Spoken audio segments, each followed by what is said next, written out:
Muy buenas, ¿qué pasa, cosmonautas? ¿Todo bien? ¿Todo de UTI? Espero que sí. ¿Qué pensabais, que os ibais a librar de mí? Pues para nada, y aquí vuelvo con la 10ª entrega de esta cronología mutante, la guía definitiva de la Patrulla X. Tenemos entre manos este séptimo tomo, este séptimo Marvel Gold de la imposible Patrulla X. Un tomo con varios números de la serie regular, anuales, especiales y cruces con los Cuatro Fantásticos y los Vengadores. Números 210 a 219 de Uncanny X-Men. Un tomo que recopila la masacre mutante. El principio del fin. El inicio del cambio sustancial que sufrirá nuestro equipo favorito de mutantes. Vamos a asistir a una serie de acontecimientos que estallarán con la llegada de los merodeadores y que transformarán por completo la serie. Y como siempre, primeras apariciones, nuevas incorporaciones y una dinámica transformadora que en este caso, ahora sí, cambiará por completo las vidas de nuestros protagonistas. Como siempre, si has llegado aquí de primeras, te recomiendo que te veas el resto de los episodios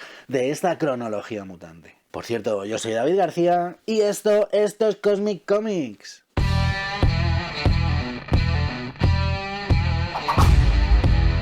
Años 1986 y 1987. Las radios de medio mundo machacaban con el With or Without You de U2. Asistíamos al debut de Los Simpsons en Fox. Mikhail Gorbachev y Ronald Reagan daban los primeros pasos para intentar terminar con la Guerra Fría. Michael Jackson sacaba el LP Bad, un auténtico éxito. Aquí en España el Ministerio de Sanidad impone la aplicación de la prueba del SIDA a todas las donaciones de sangre y vamos a asistir a la primera edición de los premios Goya. Margaret Thatcher gana su tercer y último mandato.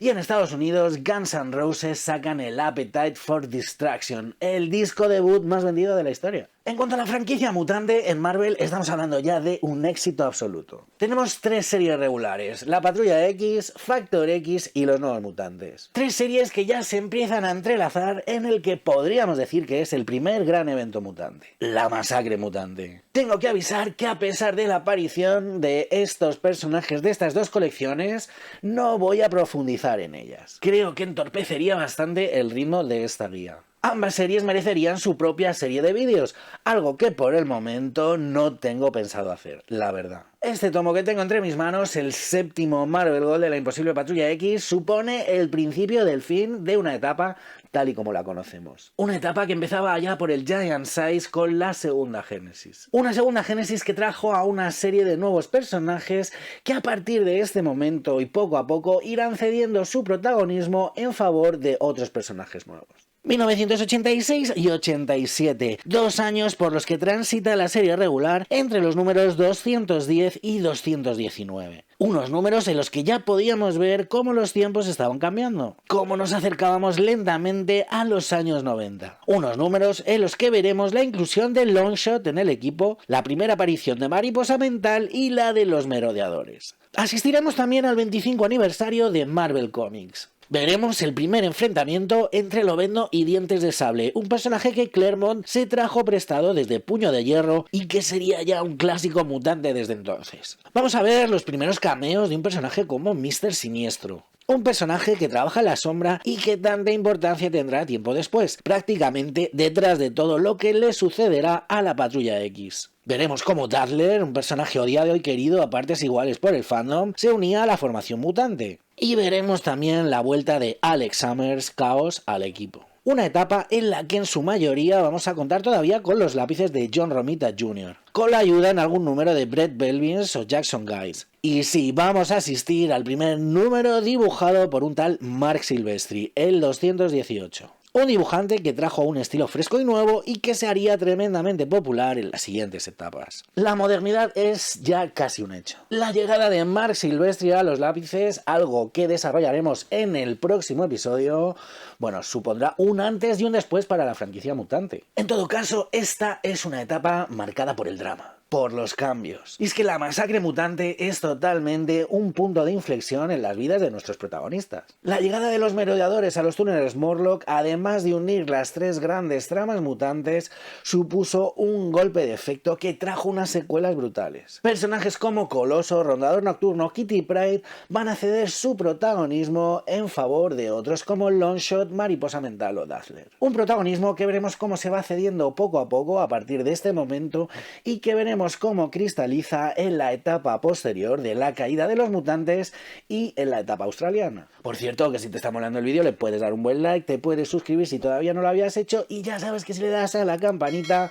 activas las notificaciones para poder estar al loro de todo el contenido que sacamos aquí en Cosmic Comics. Se vienen grandes cambios a la Patrulla X. Si la llegada de John Byrne fue un primer empujoncito hacia la modernidad, esta etapa es todo un resorte también hacia nuevos tiempos. Vamos a ver grandes aventuras, grandes heroicidades, épica a más no poder y drama, mucho drama. Tramas argumentales que fluyen entre los números, que nos llevan de la mano poco a poco dentro de esta historia. Y como siempre, un gran estudio de personajes, sobre todo gracias al patriarca mutante, Chris Claremont. Un tomo algo agridulce, un tomo que he disfrutado enormemente, que se lee con auténtica adicción, que nos lleva por alguno de los caminos más oscuros de toda la cronología mutante. Un tomo en el que se sigue desarrollando esa trama Río, entre otras la de la familia Summers. Un tema que se desvía bastante a la colección de Factor X, pero que todavía podemos ver presente en estas páginas. Antes de empezar a revisar el tomo pormenorizado, recordaros que el tomo anterior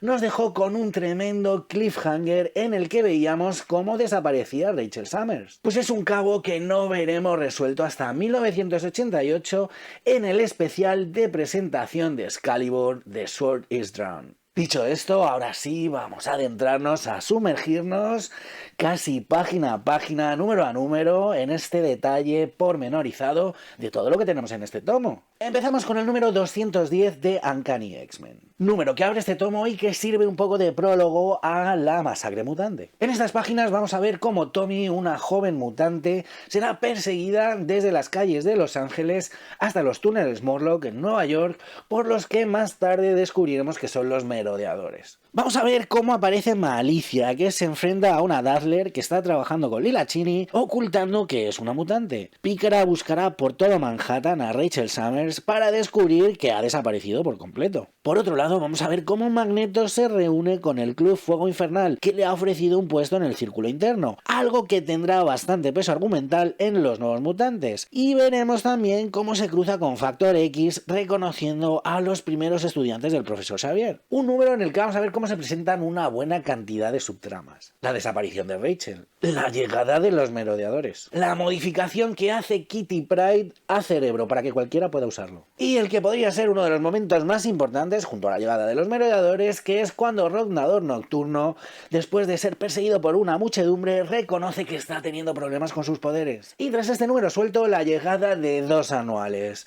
Uno de Nuevos Mutantes y otro de la Patrulla X, ambos con dos dibujantes excepcionales y con dos tramas paralelas que tienen que ver con el Mojoverso. En el New Mutants Annual número 2, excelentemente dibujado por Alan Davis, veremos la primera aparición en el universo Marvel americano de Mariposa Mental. Una historia en la que veremos cómo la hermana del Capitán Britannia es secuestrada por Mojo y Espiral. Un número muy especial en la que vamos a ver por un lado cómo continúan las tramas de la serie de los Nuevos Mutantes y por otro también cómo continúa la trama de la miniserie de Longshot. Esta es la primera vez que exploraremos a fondo el Mojoverso, un escenario que ya nos va a acompañar cada cierto tiempo desde entonces. Mojo está haciendo de las suyas y crea un nuevo grupo para protagonizar un nuevo programa televisivo. Una situación excelente para que los autores nos ofrezcan una versión crítica de la televisión, adelantándose a su tiempo con los reality shows. Los Nuevos Mutantes tendrán que enfrentarse a la Brat Pack, ese grupo de niños que ya vimos en la miniserie de Longshot y que Mojo hace crecer de forma artificial. Vamos a ver un gran protagonismo de Cifra y de Warlock, algo que veremos también reflejado en la serie hermana de la Patrulla X, Los Nuevos Mutantes. Un número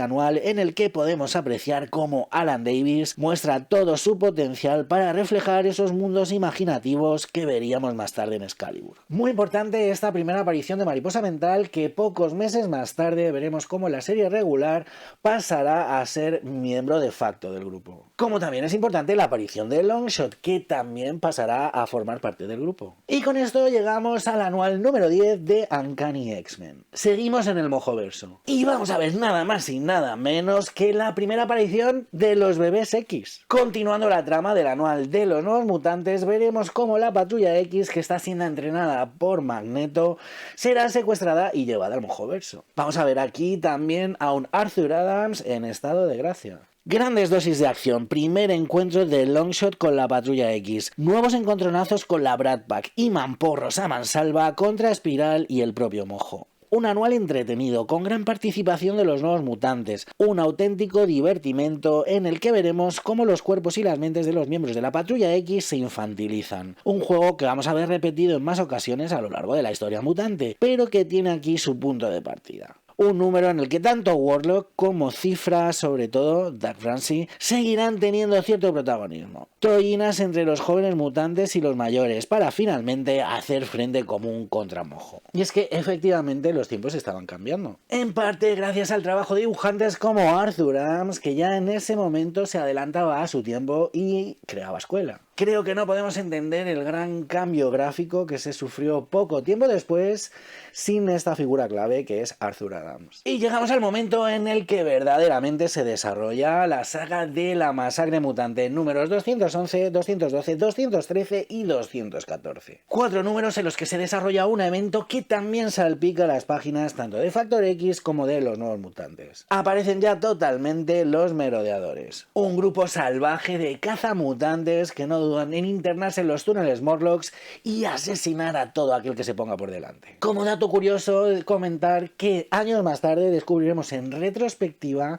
que Gambito fue miembro de este siniestro grupo. Y sí, digo siniestro con esa intención, ya que es el propio Nathaniel Essex el que estará detrás de todo en la sombra. Muchísimos Morlocks son asesinados por los merodeadores en el primer genocidio mutante de la historia de la Patrulla X. Los X-Men, alertados por Mariposa Mental, serán transportados por Magik a los túneles y ahí verán sus culos pateados por los merodeadores. Una paliza que tendrá consecuencias y que supondrá un cambio drástico en el protagonismo de los próximos años en el grupo. Tanto Coloso como Rondador Nocturno y Kitty Pryde son malheridos. A partir de ese momento, Kitty no podrá dejar de estar en fase, Coloso no podrá dejar de estar en su forma blindada y el Rondador, que ya arrastraba problemas para teletransportarse, no mejorará su situación. El equipo formado por Arpón, Rayo Voltaico, Marea, Cazador de Cabelleras, Disruptor, Prisma, Dientes de Sable y poco después Malicia es incontestable. Con la Patrulla X lamiéndose las heridas, veremos cómo Logan toma la iniciativa y se interna en los túneles para presenciar el primer enfrentamiento con su archinémesis, Victor Creed, Dientes de Sable. Un arco argumental o evento, como lo queramos llamar, lleno de épica y de drama, mucho drama. Como grandes consecuencias de todo esto, vamos a ver cómo 3 personajes icónicos irán perdiendo su protagonismo debido a las heridas infligidas por los merodeadores. Rondador Nocturno, Coloso y sí, Kitty Pryde. En su lugar tenemos 3 nuevas adiciones al grupo: Longshot, Dazzler y Mariposa Mental. Y bueno, un poquito más adelante, también Caos. Un evento que marcará totalmente a nivel troncal los argumentos de esta serie. Con un cambio de paradigma que impregnará sus consecuencias durante varios años. Y con una figura aún en la sombra que cobrará muchísimo protagonismo años después, Mr. Siniestro. Tras la masacre que se sigue desarrollando más o menos en los próximos meses, llegamos a los números 215 y 216 de Uncanny X-Men. Vamos a ver de nuevo a Madelyne Pryor, que despierta del coma. Un personaje que nunca ha dejado de tener protagonismo. Es cierto que todo el culebrón entre Scott, Jean y ella lo vamos a ver desarrollado en las páginas de Factor X, pero no hay que olvidar que poco tiempo después, un tiempo después, tanto en la etapa australiana como en Inferno, Madelyne tendrá un protagonismo casi absoluto. Mientras el resto de los X-Men siguen lamiéndose las heridas en la isla Muir, Logan y Tormenta salen de caza. A Logan se le va totalmente la pinza ya que piensa que ha detectado el olor de Jean Grey y deja inconsciente a Tormenta, que despertará en una prisión. Enfrentamiento y primera aparición de Crimson Commando, Super Sabre y Stonewall, que más tarde engrosarán las filas de la Freedom Force de Mística. Una Tormenta que, aún sin recuperar sus poderes y en plena crisis de identidad, es capaz de mostrar todo su carácter heroico ante estos 3 personajes anacrónicos veteranos de la Segunda Guerra Mundial. Unos números de transición con una sencilla trama de búsqueda y captura, pero que arrojan una reflexión profunda sobre la propia heroicidad. Claremont sigue apostando por una Tormenta majestuosa. Un personaje del que llevamos enamorados desde su primera aparición y que ha tenido un desarrollo muy bien llevado a cabo. Y es que es precisamente en el número 216 donde Ororo Monroe, Tormenta, se plantea hasta qué punto es necesario matar para poder cumplir con sus objetivos. Como siempre, el trabajo de Claremont con el personaje es magistral. Y con esto llegamos a los 3 últimos números de la serie regular incluidos en este tomo, el 217, 218 y 219 de Uncanny X-Men. Números en los que vamos a ver, entre otras cosas, el regreso de una de las parejas más clásicas de la colección, Chaos y Polaris. Con la vuelta de Malicia, uno de los personajes más aterradores que hemos visto en los últimos tiempos, y como siempre con drama, muchísimo drama. Todo empieza con un entrenamiento, una pelea entre Pícara y Dazzler contra Mariposa Mental que demuestra estar a la altura de las circunstancias, y no será hasta que Longshot haga aparición en escena con su poder sobre la suerte cuando la mutante británica sea reducida. Es interesante cómo Claremont plantea al personaje de Longshot como interés romántico de varias de nuestras mujeres X. Aunque sea con Dazzler, con quien tiene más afinidad, no deja de dejarse querer por Kitty, Pícara o la propia Mariposa. Longshot, un personaje abiertamente poliamoroso que dejará claras sus intenciones ya en la próxima etapa en Australia. Además, la vuelta de Chaos y Polaris. Aparición del Juggernaut, que se confiesa fan absoluto de Dazzler, otro personaje femenino al que Claremont sabe darle un potencial tremendo. Quizás no sea la favorita de los fans, a mí siempre me ha gustado, pero poco a poco vamos a ver cómo su poder es bastante más de lo que parecería en un principio. Vamos a ver esas sinergias tan interesantes entre los personajes que están cobrando nuevo protagonismo: Pícara, Longshot, Mariposa Mental y la propia Dazzler. Y por supuesto la llegada de Chaos y Polaris. Una Polaris que será sometida por Malicia, como le gusta al kinky de Claremont el tema de las posesiones, y finalmente Chaos volverá a formar parte del equipo. Como dato interesante, vamos a ver cómo los protagonistas se encuentran con los restos de una nave tiburón del nido, algo que veremos desarrollado ya en el próximo tomo. La posesión de Polaris por parte de Malicia supondrá un antes y un después. Primero haciendo que Chaos entre en el grupo, y más adelante al darla por perdida su interés romántico en Madeline Pryor. Pero esa es otra historia llena de red flags, la verdad, que veremos desarrollada en el próximo tomo. Y con esto llegamos a las 2 miniseries que complementan el tomo. La primera de ellas, la más interesante bajo mi punto de vista, Los Cuatro Fantásticos contra la Patrulla X. Una miniserie de 4 números en la que vamos a ver después de mucho tiempo interactuar a la primera familia con nuestros queridos mutantes. Miniserie escrita por el propio Chris Claremont y que gira alrededor de una idea muy interesante: esos años de juventud y amistad entre Reed Richards y Víctor Von Muerte. En esta miniserie, Claremont aprovecha para seguir avanzando sus tramas, en este caso en el problema de la joven Kitty Pryde, que está permanentemente en fase sin poder solidificarse. Magneto decide acudir a Reed Richards para que les ayude con una solución, y mientras tanto Franklin Richards ha soñado que su padre terminaría con la vida de los Cuatro Fantásticos y de los X-Men. Como no podría ser de otra manera, enfrentamiento entre los dos grupos y aparición final del Doctor Muerte, que se ofrece a ayudar a Kitty Pryde.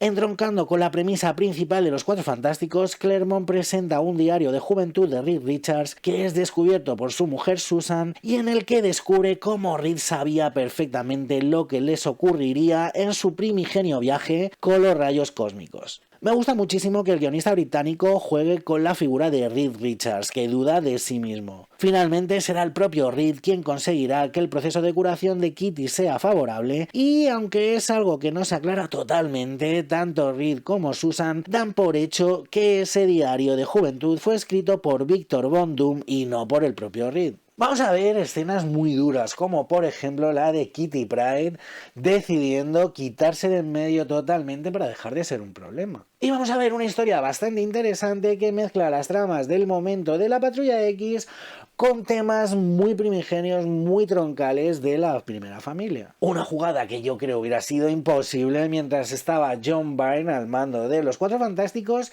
y que, bueno, quizás quién sabe si fuera una pequeña revancha de Chris Claremont. En todo caso, es una miniserie bastante entretenida, con cierto carácter profundo y muy bien resuelta. Y tras la miniserie de los 4F, tenemos una nueva miniserie también de 4 números, en este caso The X-Men vs. The Avengers, la Patrulla X contra los Vengadores. Un encuentro cuyos 3 primeros números escribió Roger Stern y que por diferencias editoriales terminó escribiendo el último número, el cuarto, Jim Shooter. Y es que aquí se nota muchísimo cómo Stern barre para para casa. El guionista estadounidense nos quiere presentar a unos Vengadores mucho más fuertes, más listos y más justos que la Patrulla X. Algo que se nota desde las primeras páginas. Números dibujados, eso sí, por un Marc Silvestri que ya despuntaba y al que veremos más adelante en Uncanny X-Men. Un encuentro que gira alrededor de Magneto, que descubre que varios fragmentos del asteroide M están cayendo a la Tierra. La oportunidad perfecta para que los Vengadores intenten apresarle para que reciba un juicio limpio. Aparecerán de por medio los supersoldados soviéticos, que también quieren llevarse a Magneto. Pero, por supuesto, la Patrulla X acudirá en ayuda de su nuevo mentor y director de la escuela, a pesar de los recelos que todavía provoca en jóvenes y veteranos. Escapan, pero se les cuela el Dr. Druida, ¿alguien se acuerda de este tipo?, en el Pájaro Negro. Vuelta al conflicto con los supersoldados soviéticos y vuelta al conflicto con los propios Vengadores. Magneto es finalmente llevado a juicio por segunda vez, y en este caso usará sus poderes y su casco para influir en el veredicto de los jueces. Creo que hay buenas ideas rondando esta miniserie, pero también creo que quizás no están desarrolladas de la mejor manera. Magneto, que ya ha demostrado su lealtad hacia la causa de Xavier, es presentado por Stern como el clásico supervillano. Y el desequilibrio de su balanza en favor de los Vengadores es algo, bueno, que para los lectores mutantes no llega del todo bien. Por otra parte, el papel de Magneto dentro de la franquicia mutante lo vamos a ver desarrollado sobre todo en la serie de los Nuevos Mutantes. Y la verdad es que no va a conseguir quitarse de encima la sombra de sospecha en bastante tiempo. Va a ser estricto con sus alumnos y va a tomar ciertas decisiones que no les van a agradar, como por ejemplo su acercamiento al Club Fuego Infernal. Bueno, y ya para terminar, el último número incluido en este tomo, el anual número 11 de Uncanny X-Men. Un número excepcionalmente dibujado por Alan Davis y que gira bastante alrededor de la figura de Lobezno. Un número en el que precisamente vamos a ver una de las escenas más locas protagonizadas por Logan, que además luego, bueno, pues hará que se hayan escrito ríos de tinta sobre ello. Tras volver borracho a la mansión celebrando, entre comillas, el aniversario de la fallida boda con Mariko, Logan y el resto de la Patrulla X serán asaltados por Horda, un extraño y poderoso personaje que les llevará hasta la Ciudadela, donde tendrán que enfrentarse a lo peor de ellos mismos en busca de un cristal cuyo poder podría poner bajo su yugo al mismísimo universo. Dentro de la Ciudadela, cada personaje descubrirá que se le muestra su deseo más oscuro. Uno a uno irán cayendo hasta que Tormenta y Lobezno se enfrentan a Horda. Y aquí es donde veremos cómo Lobezno ve cómo Horda le arranca el corazón y se regenera desde una gota de sangre. Gracias efectivamente al poder del cristal. Una historia de sueños, de deseos torcidos. Una historia entretenida, sin más, muy bien dibujada, pero que sí que es cierto que nos ofrece esta escena de Logan regenerándose a raíz de una sola gota de sangre. Algo que por supuesto no sería posible sin el poder del cristal místico, pero que bueno, ha dado mucho de qué hablar sobre el poder de curación mutante de Logan. Y con esto llegamos al final de este tomo. Un tomo que, como hemos visto, recopila entre otras cosas el evento de la masacre mutante, un evento que le da nombre. Un momento bisagra de muchos cambios. Un momento en el que personajes clásicos como Rondador Nocturno, Coloso o Kitty Pryde cederán protagonismo frente a los nuevos. Las adiciones de Longshot, Dazzler, Mariposa Mental y Caos nos llevarán hacia nuevas etapas. Nuevos horizontes que veremos explotados en el próximo tomo, el 8º. Allí veremos la caída de los mutantes, con muchísimo protagonismo de Tormenta y que tras finalizar ese arco desembocará en la etapa australiana. Veremos cómo Marc Silvestri toma los lápices de la colección y cómo esto generará muchísimo debate, algo que desarrollaré en el próximo vídeo. Quizás pudiéramos estar hablando del fin de una época, el fin de una etapa. Desde la salida de John Byrne de la serie se han desarrollado prácticamente los mismos personajes con pocas adiciones, salvo quizás la excepción de Pícara. Han pasado muchísimas cosas y ha sido un recorrido muy entretenido. Lleno de drama, de melodrama, con ese gran culebrón de fondo que es toda la historia de la familia Summers. Pero vienen nuevos tiempos, nuevos estilos gráficos, nuevas historias y nuevas formas de contar las aventuras y desventuras de los queridos mutantes. Estad atentos porque en los próximos meses volveré por aquí con una nueva entrega de esta cronología mutante, la guía definitiva de la Patrulla X. Y nada, que por hoy ya me despido, cosmonautas, así que como siempre ya sabéis, leed muchos cómics, a ser posible de mutantes e intentad ser felices.